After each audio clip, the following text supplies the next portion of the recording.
Notification కాదు, దగ్గర దగ్గర ఇప్పుడు అతను డిఫరెంట్ నోటిఫికేషన్లు రిలీజ్ చేశాడు. 10వ తారీఖు నుంచి 12వ తారీఖు వరకు ఇక్కడ గండిపేట నుంచి వెళ్ళి గాంధీ సరోవర్ వరకు, ఇక్కడ హిమాయసాగర్ నుంచి గాంధీ సరోవర్ వరకు దగ్గర దగ్గర చాలా నోటిఫికేషన్లు రిలీజ్ చేశాడు.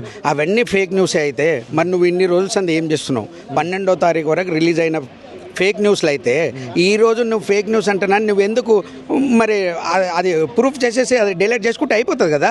సరే ఎక్కడుందండి సుందరీకరణ? ఎక్కడుందండి సుందరీకరణకు? దీనికేంటి ఆయన సుందరీకరణ చేయాలంటే అనుకుంటే ఎలాగన్నా సరే చేయొచ్చు. సుందరీకరణ అంటే ఈరోజు అతను 10 ఫీట్లు డీప్ వెళ్తానని అంటుండు. 10 ఫీట్లు కాకపోతే 20 ఫీట్లు వెళ్ళు, 20 ఫీట్లు కాకపోతే 30 ఫీట్లు వెళ్ళు. ప్రజలకు అంతరాయం కలగకుండా నువ్వు ఏం చేసినా పర్వాలేదు, మేము దానికి ఏమన్నా. 1,00,000 కోట్లు ఖర్చు పెట్టడానికి మా ఇండ్లు అడ్డం వస్తున్నాయో అడ్డం వస్తలేవో మనకు తెలియదు. కానీ రేవంత్ రెడ్డి ప్రభుత్వం ఏమంటుందంటే ఎవరికి రూపాయి ఇవ్వడానికి నా దగ్గర డబ్బులు లేవని అంటున్నావు. నువ్వు ఏషియన్ డెవలప్మెంట్ బ్యాంక్ నుంచి వెళ్ళి నువ్వు 1,00,000 కోట్లు ఎలా తెస్తున్నావు? అసలు ఆ బ్యాంకు కూడా ఎలా ఇస్తుంది డబ్బులు? ఇప్పుడు మనం ఏదైనా ఒక లోన్కు 10 లక్షలు కావాలి లోన్ అంటున్నానంటే దానికి 100 ప్రాసెస్ అడుగుతుంది గవర్నమెంట్. ఏదే బ్యాంకు ఒక కాగితం కాదు, దానికి ఒకటికొకటి సపోర్ట్ 100 సపోర్ట్లు అడుగుతుంది. అన్ని సపోర్ట్లు ఇచ్చినాక కూడా వాడు లోన్ ఇచ్చేది కష్టం. అసలు ఏ మూమెంట్ తోటి అంటే రాష్ట్రం ఇంత దివాలా తీసే పరిస్థితిలో ఉన్నప్పుడు నువ్వు ఈరోజు 1,00,000 కోట్ల రూపాయలు ఏషియన్ డెవలప్మెంట్ బ్యాంక్ మీకు ఎలా రుణం ఇస్తుంది? అది మీరు ఎలా కడతారు? ఆ రాష్ట్రమే అప్పుల కుప్ప అంటానని అన్నావు.